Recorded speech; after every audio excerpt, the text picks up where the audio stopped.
Hey guys, what's up? Stock Retail coming back to you. Happy day before Thanksgiving. Hope that you, wherever you are in the world, whether you're an American who's about to celebrate this holiday or just anywhere else in the world, that you're having a great Wednesday. Hopefully things are slowing down a bit for you. For us, it means maybe some family time and a little bit of downtime. Kids off of school. I'll be off of work soon enough. Speaking of work, I just wanted to pause and pause my work and come talk to you guys because I've seen something developing the last few days, and I just kind of want to address it because enough people are sort of asking about it. As always, I feel like there are multiple voices in AMC, right? And if you've been here a while, you've been learning the ways that short and distort works, the ways that in various stock communities, online communities, there are infiltrators who try to sway sentiment, sway conversation. And so I just want to address there, in my mind are several kinds of voices, and so that no one feels like I'm maybe coming at you if this has been something you've been discussing. First off, there are the voices of, I've called it integrity and credibility. I've said I hope to be that kind of voice myself. Doesn't mean I won't get some things wrong, but I hope that in general I get more things right than wrong, and that, I'm coming to you with a certain amount of integrity that I will share facts and not either hopium at one end or despair at the other end. Somewhere, I said in a video once, somewhere between hopium and despair lies the facts. Um, so that's one. There's voices that hope to get it right and that are trying to be honest and get it right. Then there are voices, I believe, they might have integrity, they might have honesty, but they might not have the credibility. They might get some things wrong somewhat frequently. And so those are more innocent voices, but are still perhaps engaging in conversations of either, again, fear or hopium. I don't see either of those as helpful. I've talked in other videos where hopium leads to kind of disappointment. And if I can get you up, then I can bring you down and I can manipulate you. That's why hopium is a problem. And then despair and fear is obviously a problem at the other end where Shorty wants to, freak you out and sway sentiment to the negative side. So even innocent voices who kind of engage in things that I see as sort of false messaging or problematic messaging, that's a problem. But at least I'm not like angry at those people. It's just like, hey, let's learn together and let's improve. Then there's the third kind of voice, which does fire me up, and I hope fires you up too. There are people who intentionally, one is to specifically directly mislead you and give you messages which will be problems for you. We see that all the time. The other is one which also distracts. And so, actually, before I get into today's topic, so you can see, I'm going to talk about, is there a hostile takeover in the works? Started to see messaging about that. I'm just going to tell you kind of what would it take for there to be a hostile takeover, and do I believe that can happen or not? So, we're going to go through that. But before I do, I want to just bring back attention to yesterday's news because I think it was massive, and I don't think it's being talked about enough. And actually, I think that there are voices today who are trying to distract you and bring up other topics so that you don't follow this. I made a video yesterday. Check it out. If you're not, wanting to go to that, just go research online. And what I discussed yesterday. So first off, the Binance, or as they said in the press conference, it's becoming a bit of a joke. Um, Binance and CZ himself pled guilty to criminal charges. So there's a $4 billion+ charge. There's jail time for CZ, and I imagine that jail time is short enough that there's a plea deal there. And I'm not going to be at all surprised if there's further action coming because he basically is going to sing and tell on some friends. I think we'll see. The reason that's huge news for us is, I and others, I'm not alone, we've talked about tokens in particular and the abuse of digital assets to manipulate our stock. We've talked about that for 2 years. The first really kind of longer Reddit I put out was literally at Thanksgiving of 2021. So 2 years ago, almost to the day, I started kind of more publicly talking about this. Privately, I'd heard about it a bit before that even, and then some of you were even before me. So the point is, we've been talking about tokens, we've been talking about derivatives, we've been talking about swaps. Well, if you go find that press conference from yesterday and watch it, you will see, especially the gentleman I have pictured here at the bottom, but multiple people talked about tokens, derivatives, swaps, and you'll hear commodities as well. And so they were, in my point of view, acknowledging exactly what we've been calling out for a couple of years. And I think this is a big, big deal. And I think people don't want you understanding what's in the works. and why that's, I believe, going to be very positive for us. I believe they're taking away the cheat codes from the bad guys, and some of those bad guys who created the cheat codes are starting to go to jail. Look at the FTX trial. Now look at Binance. These are the things we called out. We said FTX was printing tokens and not backing them up with the security. And we said that about Binance. I've got plenty of videos where I told you about that. So I just want to draw your attention to that and why I believe now, we're talking about this. Could AMC have a hostile takeover? I'm seeing other people talk about a lot of other topics. We're only one day removed from this massive, massive, massive exposure of criminal fraud, which I believe was also used against AMC, GameStop, and some other stocks. So do yourself a favor. Don't get distracted. Either check out my video, or if you think that's too self-serving and I'm asking for clicks, then go yourself and go look at the press conference, do some research, find out what's been happening with Binance. Okay, enough about that. So let's talk about this hostile takeover thing. Could it happen or not? So here's kind of the tagline. I've seen it in some YouTube comments. I've seen it in some posts on Twitter. I've seen it in some Twitter comments to me. So I can tell it's enough bubbling up that there's enough people talking about it that someone is kind of pushing this conversation. It's showing up in enough places. It's not a coincidence. So fine, let's address it. So here's kind of the tag. Basically, X amount would buy the entire float. So therefore, someone's going to take us over. Like, uh-oh, Hedgie's just going to take over the company and the squeeze is off or something like that. So I'm going to talk through what that would actually take. Could it actually happen? And a little bit of logic on this as well. So, take it as I always say, I think the anti-FUD is education. So let's get educated on how this even works. So first of all, let's clarify some things. When you look at your charts, it's my point of view, you're missing $350 million from the market cap right off the bat. So this happened last time we had the dilution, the $340 million dilution previously, or that this round is 350. Until the company, filed the kind of 8K saying, hey, we're all done. Here's the shares that got sold. Here's the money we collected. We did not see those shares updated in the float. And that means we didn't see the update to the market cap, because the market cap in your charts is just a dumb, I say dumb, what I mean is like a plain vanilla formula that just says, all right, shares times shares outstanding, and I give you the market cap. Well, remember, if they've sold $350 million more of shares, then the shares outstanding is not yet reflecting the dilution, but the price is. So the market cap went down the second he announced that dilution. You recall that. That was basically the algos saying, all right, here's probably what your new price is. And then we've had a lot of shorting and different actions since then. But what you haven't seen is the shares outstanding get updated. So if they've diluted at all, and I believe they have, I believe we've seen that in some of the price action. I don't actually believe that was yesterday's price action, but that's another story. If the dilution has already happened, then your charts should be saying there are more shares than what they're saying right now, which means the market cap, really, you should be adding $350 million to the market cap. So anytime someone says, well, you could buy the whole company for blah dollars, add 350 million to that blah number. Okay, so that's point one. Second, I don't for a minute believe that our current stock price represents the actual value of the company. So that's this second bullet. The stock price is not the value of the company. Let's think through just a couple things, and I'm not even coming close to sharing. I could do a whole video on valuation here. First off, with this dilution, we have over $1 billion in cash. Now you got to consider it just strategically. If you were going to go buy a company, if you were so-called smart money or big money, you'd be looking at other strategic factors like AMC's market share, AMC's brand value and brand recognition, the present value of future cash flows, which is going to have to include growth assumptions around popcorn, around distribution, candy, beer, wine,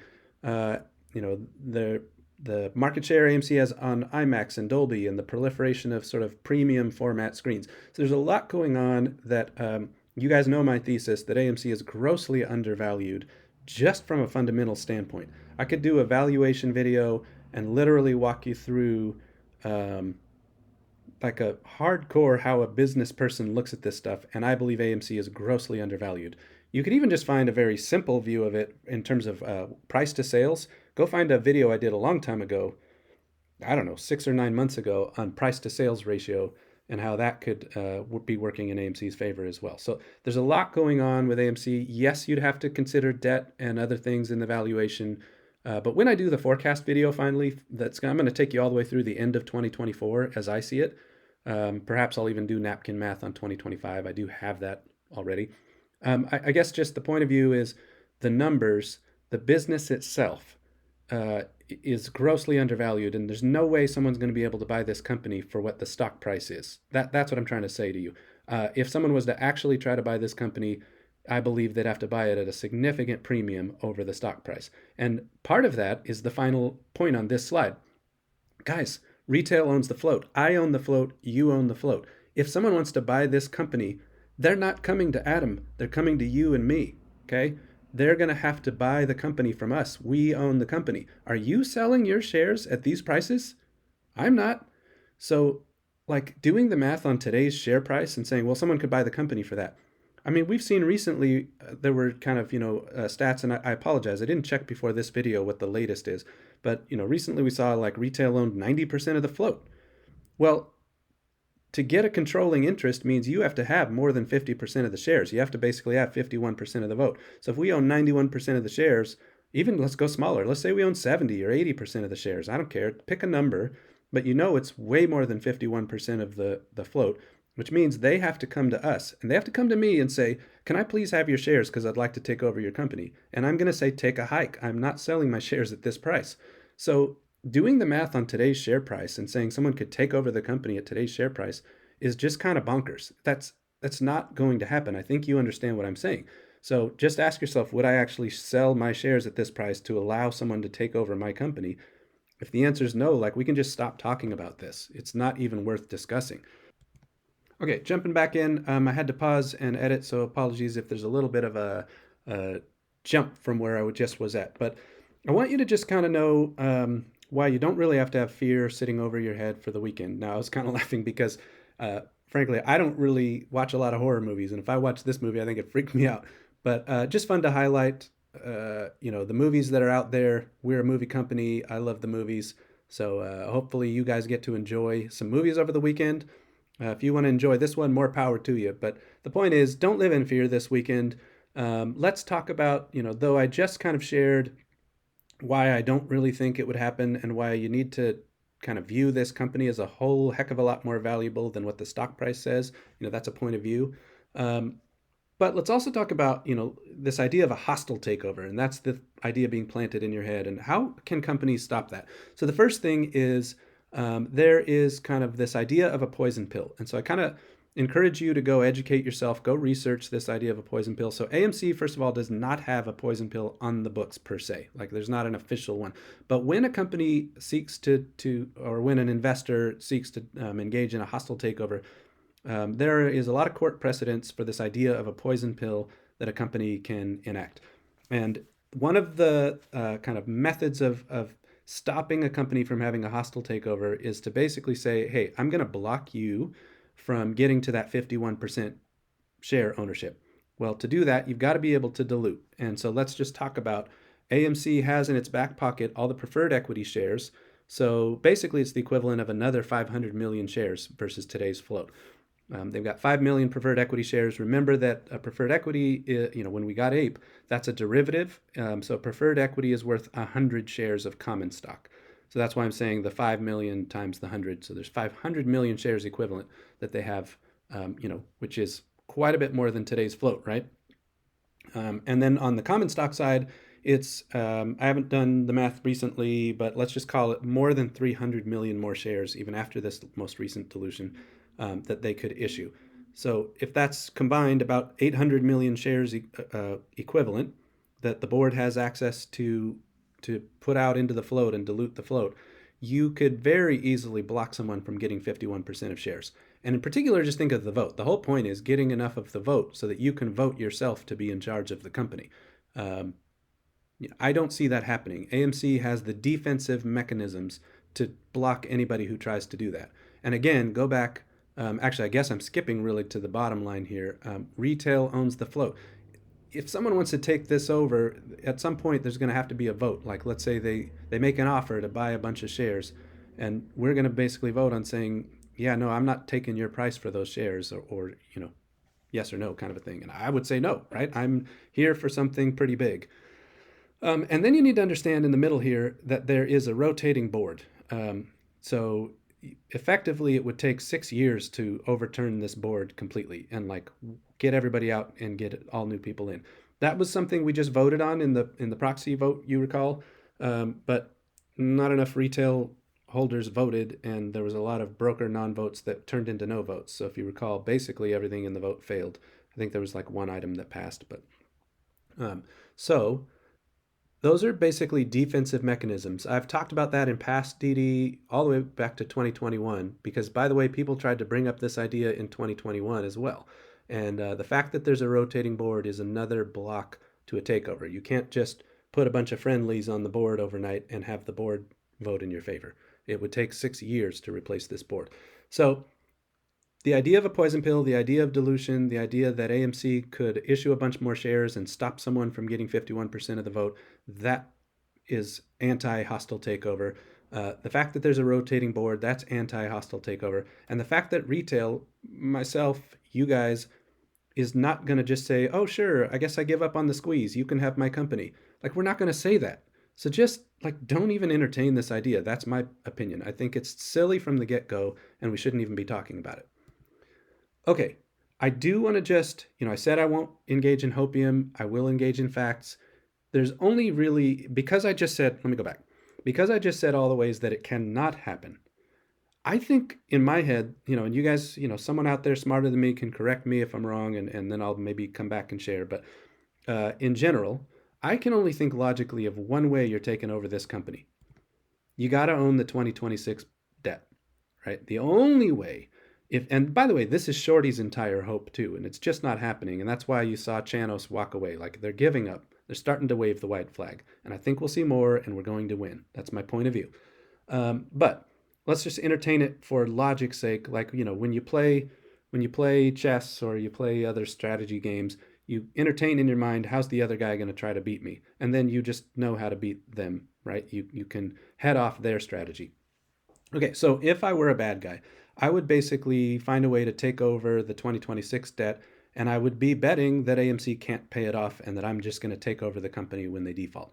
That's going to be a really dumb bet for a lot of reasons. So, first off, and you remember, so you can go to other videos. I think the earnings recap would be the best one. The Q3 earnings recap, it's a couple videos ago from me, where I show you by year what debt is due. It's about, I want to say, 3 billion plus, just a little over 3 billion is due in 2026. But think about the bet you'd be making. First, so I'm on point one here. You'd be waiting almost 3 years. Like, this debt is not due till 2026. So you're placing this huge bet. You're putting a lot of money in. You're tying it up, and you're just kind of sitting and hoping that in a few years you can take over this company. Meanwhile, you've got these short positions. The bonds don't cover your short. So you've got these short positions you're holding at a cost as well, which are also tying you up. We've talked all about liquidity and cost to borrow and all kinds of reasons. At some point, the shorts are going to break. So that's problematic for the shorts. Second, you're risking the chance that AMC's profits are going to improve. Well, what have we been seeing, right? We've seen steady improvement up and to the right. The movie industry is recovering. The strikes are over. Popcorn's been implemented. We've got candy and probably beer and wine coming. We've got distribution rights now. Good luck by 2026. I'll show you in the next forecast video where we're going. I would not be placing bets in the future. The longer we go, and this has always been my thesis, you can go back and find me on Reddit, you can find me on YouTube, you can find me on Twitter for almost 3 years now. Time is on the side of the longs. Time is not on the side of the shorts. There's a reason we say tick-tock. So you're making a bet that you've got to wait a few more years, give AMC more time, and that's still going to work out for you? So this is not a good bet, but I'm just at least acknowledging this is the only real takeover you could have. And you'd be risking an AMC refinance. Somebody tried to push back on me on YouTube that, the interest rates are higher, there's no way they're refinancing. Look, this game is all about time. And if I was, hang on, I'm going to put my phone on airplane mode, guys. Getting a bunch of calls. Sorry about that. All right. If I was a short, sorry, let me come back. Got distracted by that phone call. If I, on my house, saw that I was, let's say I had a big balloon payment coming, and I saw that I was going to have a hard time paying the whole balloon payment. But I've been getting raise after raise after raise at work, and I've got all kinds of means of paying a normal mortgage payment. And oh boy, interest rates have kind of gone up since I had my mortgage. But you know what? I can buy myself time, and I'm able to make the payments and manage my personal finances. That's kind of a no-brainer, right? I don't have the money to make the balloon payment. I do have the money to make payments on a new loan, even if the interest rate is higher. I buy myself time and I deal with it. That's just normal personal finance. That's normal business finance. Now, I'm going to show you in the forecast video as well how I think AMC, frankly, has a path to paying that off anyway. But even if you were betting that we get to this big balloon in 2026 and they can't pay it, good luck betting against the fact that AMC could refinance. It's to me, it's a slam dunk. That's just a personal point of view. Fine if you disagree, but that's my point of view. And then last, so the whole point is, you I would never take that bet. That's why I didn't, right? I'm not on the short side, I'm on the long side. I'm betting the exact opposite of all of this. But I just want you to know, if you're going to have a talk about hostile takeovers, at least make it logical. Stop talking about that they're going to buy the float. I've given you all the reasons why I don't think they can buy the float unless you want to sell at these prices and you're going to convince millions of other people to sell at these prices. It's not going to happen. So let's also logic for a moment. One other thing of why I'm not even bothering outside of this one video. I'm just not even going to engage this discussion. Just logic it out for a minute. If you owned 50% of this company, 51% of this company, that means you're very long. You are deep, deep, deep invested in this company. And what you're being told is that basically a short will come do this. A hedge fund will come do this. Well, if a short or a hedge fund went that deep on this company, that means they're long now, right? They'd be long. What would be the next thing you would logically see them do? Don't you think they like money? They'd squeeze the heck out of everybody. What happened with Porsche and VW, right? Porsche bought, I'm showing Ferrari here. That's just a fun, another movie coming up. But Porsche bought a lot of VW and squeezed the heck out of everybody. They said, you can't have our shares. So even if this happened, it's not some big fear-mongering disaster scenario, in my opinion. I'd be holding my shares going, well, I guess we're going to squeeze. I don't know. That's just a logical thought that kind of hit me that I'll share with you. All right. So in summary, first of all, this movie I am definitely excited to see. If you don't know the history, like go look up Waterloo and what that meant for Napoleon. But basically, it was the moment where he went too far and everything kind of crumbled after that. They kind of pushed their empire too far. So I'm just suggesting that this shorty has found their Waterloo. We own the company. I've said that time and again today in this video. The tools are in place to counter the so-called counter moves. In other words, I do not see a hostile takeover happening. And I want you to see the signs of what's really going on. Okay, FTX went down, Binance went down. You remember when Iceberg went down, Chanos left, Archegos went down, Credit Suisse went down. And obviously there's a whole lot of others that I should be listing here. I'm just showing you a few. The people who bet against us are the ones who keep either going down or retreating or ending up in jail. Look at the right scoreboard, all right? This was always going to take some time, and it has taken more time than I wanted it to take. I can be honest about that, but I'm certainly not leaving either. So look at the right scoreboard and see what's really going on. These are not people in positions of strength who can take over our company. We own this company. I do, you do. So I believe that we will win. That's a belief. It's not a fact, it's a belief. It is a fact that I like this stock. So let's go.